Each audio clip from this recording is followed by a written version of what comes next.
Assalomu alaykum azizlarim. Men Erputayeva Yulduz Ravshanonaman. Asli Samarqand viloyati Jomboy tumanida tug'ilganman.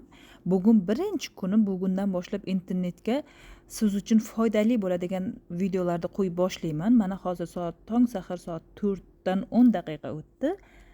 4 dan 15 daqiqa o'tganda balkonga chiqdimda mana shunaqa qilib o'tirdim. Hozir men Turkiyada yashayman, Izmir shahrida. Bugundan boshlab videolar qo'yishni boshladim. Albatta menga bog'lanib, do'stlaringizga yuborib qo'yishni unutmang. Bugundan boshlab siz uchun foydali bo'ladigan videolarimni qo'yib boshlayman. Soat 6 bo'ldi. 6 bo'lganda mana men keldim, mashq qilishni boshladim. 6 dan 7 gacha men har kun bu yerda mashq qilaman.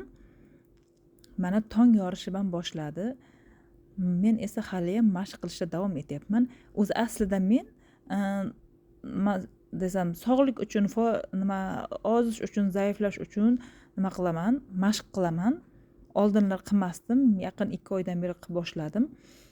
Bu kuchuk har kuni meni ko'rgani keladi. Assalomu alaykum, Hormang opa, yaxshimisiz? Charchamayapsizmi? deb men ham bu bilan salom-alik qilamanda, erkalab qo'yamanda. Keyin soat 7 bo'ldi. Mana 7 bo'lganda tong mana shunaqa yaxshi, chiroyli otdi.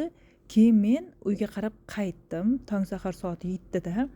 Do'stlarim, albatta qo'llab-quvvatlanglar. Internetni yaxshi tushunganlar, o'rgatib yorsalaring ham internetda menga qo'llab-quvvatlab yorsalaring juda ham xursand bo'lardim. Mana sog' salomat bo'linglar. Shu joygacha ko'rganlardan Alloh rozi bo'lsin. Rahmat kattakon. Keyingi videolarimda ko'rishguncha.